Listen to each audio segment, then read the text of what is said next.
Olá, hoje vamos tratar da aula de psicologia do Ítalo Marcilli, a aula número 2, né? Lembrando que o que o Ítalo Marcilli faz é tratar pela simbologia, né? Ele pega a simbologia das coisas, simbologia do mundo, simbologia das cartas do tarô. Ele pega na primeira carta, que é a carta do mago, ele vai retomar essa carta do mago, né, do chapéu do mago que faz um 8, né, a postura de flow do mago, a aula 1 tá aí explicando. Não vou entrar nisso de novo, só pra gente lembrar, tá? O que ele fala nessa aula número 2? Primeiro, sobre o conhecimento do mundo. Como o conhecimento do mundo foi formado. Como se conhece as coisas do mundo. A primeira forma de conhecer o mundo é a forma poética. Tá? Essas formas nós também vamos explicar naquele livro As 4 Fases do Discurso, do professor Olavo de Carvalho, que eu vou botar aí no final, tá? Quando eu gravar, eu vou colocar ela aí no final para quem quiser acessar esse pedaço especificamente. O que são essas 4? A poética, a retórica, a dialética e a análise. O que é a poética? É o mundo enquanto possível. Ou seja, é o cara que criava Ilíada, aquele mundo meio fantástico, mas ele é possível, né? Ou seja, é a descrição primeira do mundo, é o Antigo Testamento, os escritos dos Vedas, né? dos hindus, ou seja, é essa primeira descrição do mundo, o mundo como ele parece ser, né? Em sequência, aparece algo que em grego se chama doxa. O que é a doxa, né? Ou o doxa? É o primeiro conceito firmado. Pensa, quanto tempo demorou para o homem, olhando para o céu, pensasse, pô, essa lua, ela desaparece, mas é porque ela fica nova, depois ela fica crescente, depois minguante, depois nova. Ou seja, quanto tempo demorou para o homem firmar esse entendimento? Né? O entendimento das marés, o entendimento dos primeiros do mundo. Quanto tempo? Essas opiniões, veja bem, são opiniões gloriosas, opiniões dos sábios, né? Elas formavam a retórica, tá? Ou seja, a retórica é firmar o entendimento sobre algo. Enquanto a poética é o mundo do possível, a retórica já é o mundo do provável. Ou seja, esse é o caminho da construção do conhecimento. Vejamos bem, nós vamos fechar isso lá onde o conhecimento humano está no nosso ser. Para onde que ele nos leva? Qual a importância que ele tem? Em que lugar a gente deve colocar isso na nossa vida? Tá?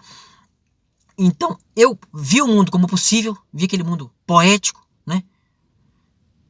Depois, eu firmei o entendimento sobre algo específico, ou seja, as pessoas discutiram, né? Um sábio chegou num conhecimento tal.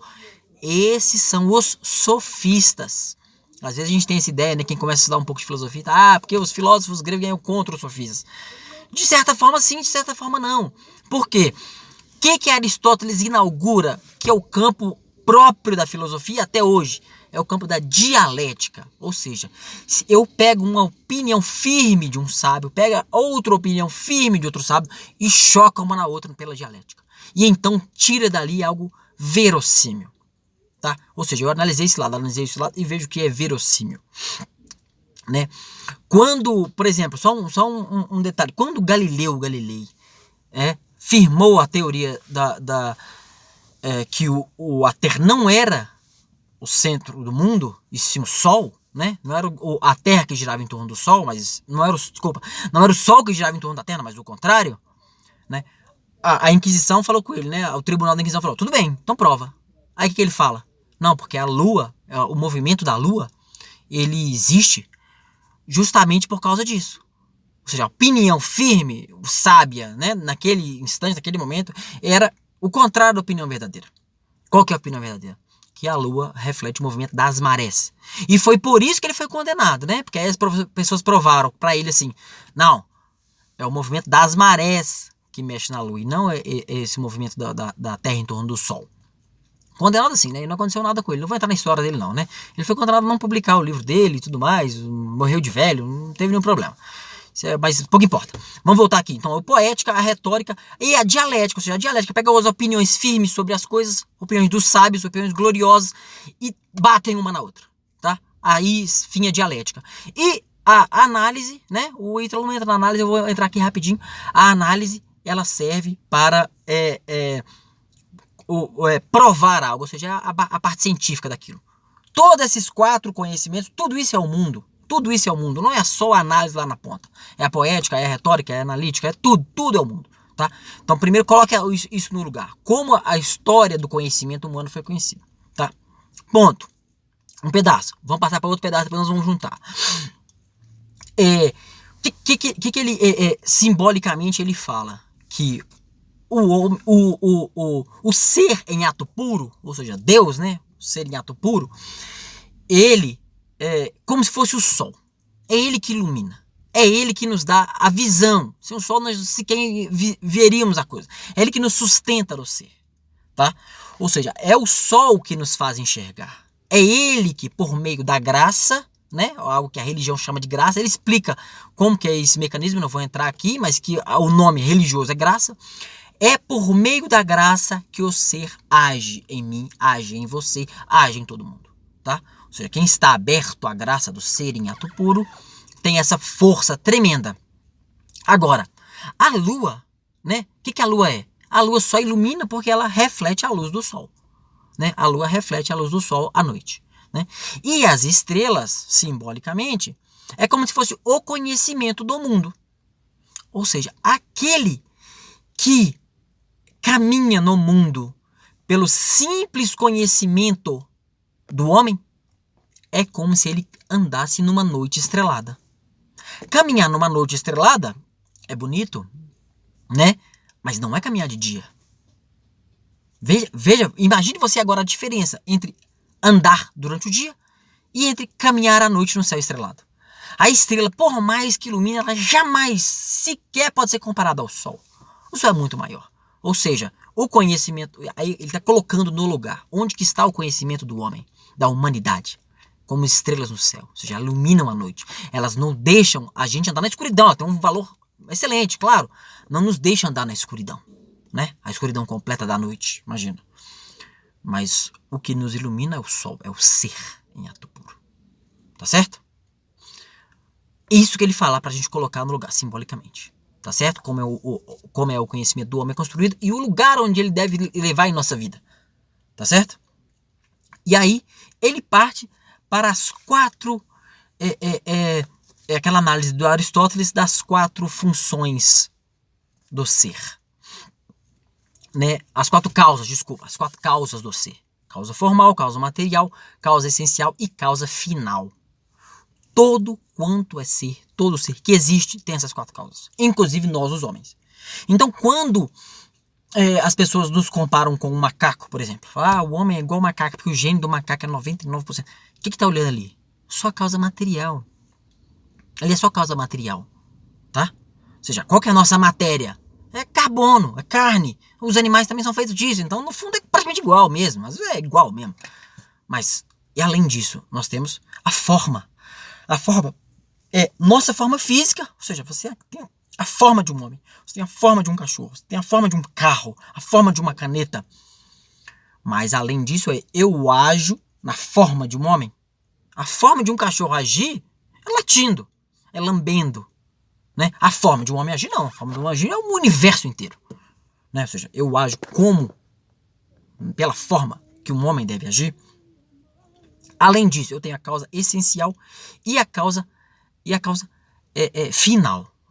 Para isso, para explicar essas 2 últimas causas, eu vou voltar no exemplo do Aristóteles, que é no exemplo da peça de mármore.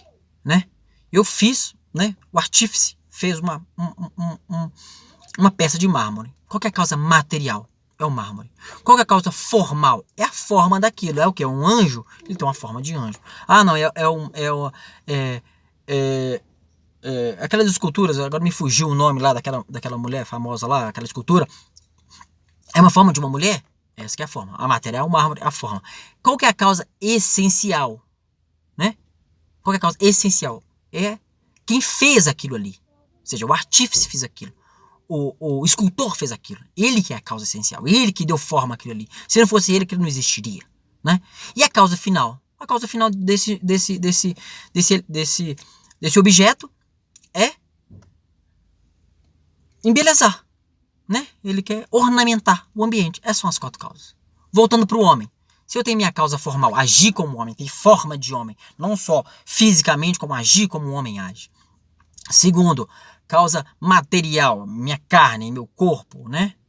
De que eu sou feito, né? Causa essencial. Quem me deu a minha essência? Quem me deu a minha essência? Ou seja, o ser em ato puro que nos sustenta no ser, nos deu a nossa essência. Tá? E qual que é a nossa causa final? Ou seja, para que eu fui feito? Né? Por que eu existo? Para ornamentar? Naturalmente não. Eu existo para ser um universo inteiro. É isso que o Ítalo Marcilli fala. Ele explica isso mais cuidado, mas eu quero fazer um resumo rápido aqui nessa aula número 2. Quem tiver curiosidade, vai lá na aula dele, lá tá lá no YouTube.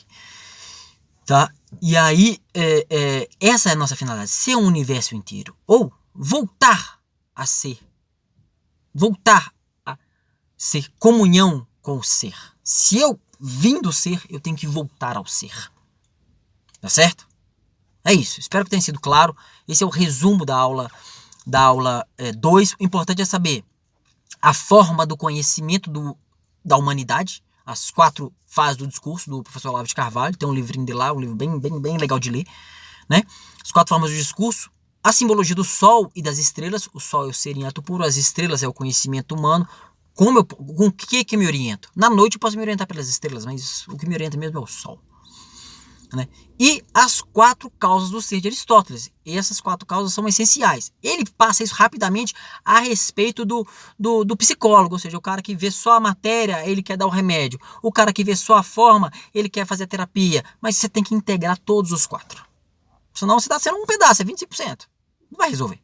Vai resolver só um pedacinho, é amputado. Não vai resolver. Ou seja, tem que pegar as 4 fases, tá? Qual que é a nossa essência, qual que é a nossa forma, qual que é a nossa causa. Ou seja, essas 4 causas do ser do Aristóteles na sua ontologia. Tá certo? Espero que tenha sido claro aí. Obrigado, até a próxima.